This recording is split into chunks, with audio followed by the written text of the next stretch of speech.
Hi అండి. ఈరోజైతే నేను అరటికాయ పులుసు చేయబోతున్నాను. అరటికాయతో చాలా రకాలుగా చేసుకోవచ్చండి. మనకు నచ్చిన విధంగా చేసుకోవచ్చు. కాకపోతే నేను పులుసు చేస్తున్నాను. వేపుడు చేసుకోవచ్చు, ఎగురు చేసుకోవచ్చు, కర్రీ చేసుకోవచ్చు, చాలా విధాలుగా చేసుకుంటారు. నేనైతే ఈరోజైతే పులుసు చేయబోతున్నాను. రండి వీడియోలోకి ఎలా చేయాలో చూపిస్తాను.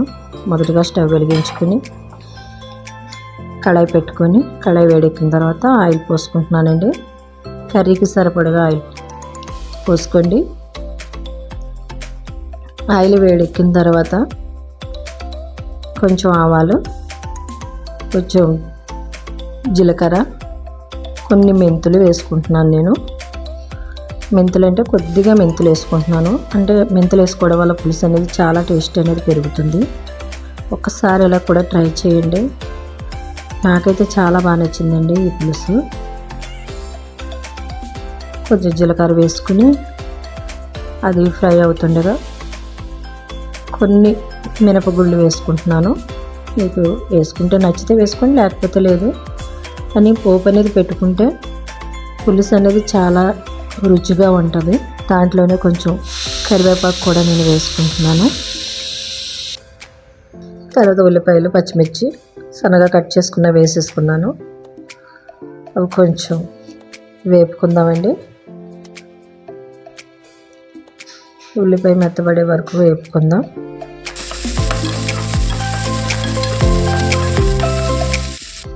అందులో వేగిన తర్వాత కొంచెం పసుపు, ఒక 1/2 టీ స్పూను పసుపు వేసుకున్నాను. ఇలా ఒకసారి కలిపేసుకుందాం. ఒక 2 టమాటాలు తీసుకున్నాను. అవి కట్ చేసుకుని మిక్సీలో వేసుకున్నాను. అలాగే ఒక 2-3 వెల్లుల్లి రెబ్బలు వేసుకున్నాను. అలాగే కొంచెం అంత కొత్తిమీర వేసుకోండి, బాగుంటుంది టేస్ట్ అనేది. అది వేసుకుని మిక్సీ పట్టేసుకోవడమే. మిక్సీ పెట్టుకున్న పేస్ట్ మళ్ళీ మగ్గిన ఉల్లిపాయల్లో వేసేసుకుందాము. వేసుకుని మళ్ళీ ఒకసారి బాగా వేపేసుకుందామండి, ఫ్రై అయ్యే వరకు. అంటే ఆయిల్ తేలే వరకు వేపుకుంటే బాగుంటుంది.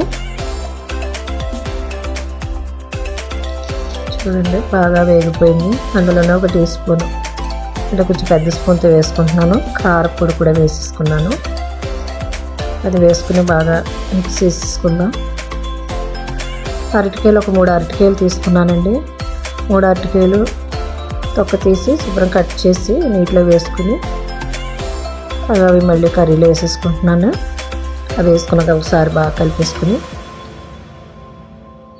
మూత పెట్టేసుకుందాం.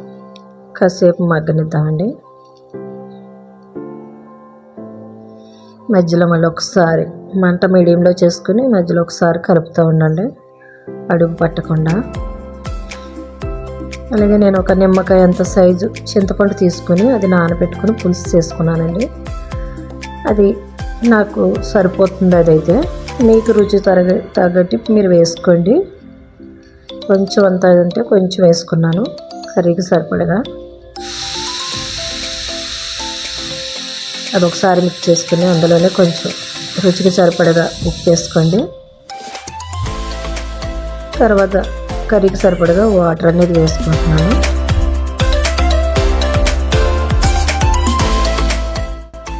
ఒకసారి మిక్స్ చేసేసుకొని బాగానే మిక్స్ చేసేసుకుని కలిపేసుకుని మూత పెట్టేసుకోండి. మూత పెట్టేసుకుని మీడియంలోనే కొంచెం ఉడికిన తర్వాత ఒకసారి మళ్ళీ మూత తీసి ఒకసారి చూద్దాం. కర్రీ అనేది చాలా దగ్గరికి వస్తుందండి. చూస్తారు కదా ఆయిల్ ఎలా తేలిందో, అలా తేలాలి. కర్రీ ఉడికేటప్పుడు అలా తేలితే కర్రీ చాలా మట్టుకు అయిపోయినట్టు లెక్క మనకి. అందులోనే ధనియాల పొడి, జీలకర్ర పొడి కొంచెం వేసుకున్నాను. అది కూడా ఒకసారి కలిపేసుకుందాం. అది కలిపిన తర్వాత మళ్ళీ ఒకసారి మూత పెట్టుకుని కర్రీ అయితే రెడీ అయిపోయిందండి. ఇంకా డిష్ అవుట్ చేసుకోవడమే మనం. ఇలా ఒకసారి ట్రై చేయండి. చాలా అంటే చాలా బాగా నచ్చింది. మాకు మా అబ్బాయిలకి కూడా చాలా బాగా నచ్చిందండి. మేమైతే టేస్ట్ చేసాం. ఇది ఎలా ఉందన్నది కూడా ఒకసారి మీరు టేస్ట్ చేసి కామెంట్ బాక్స్లో పెట్టండి. మీకు నచ్చితే లైక్ చేయండి, షేర్ చేయండి, సబ్స్క్రైబ్ చేసుకోండి.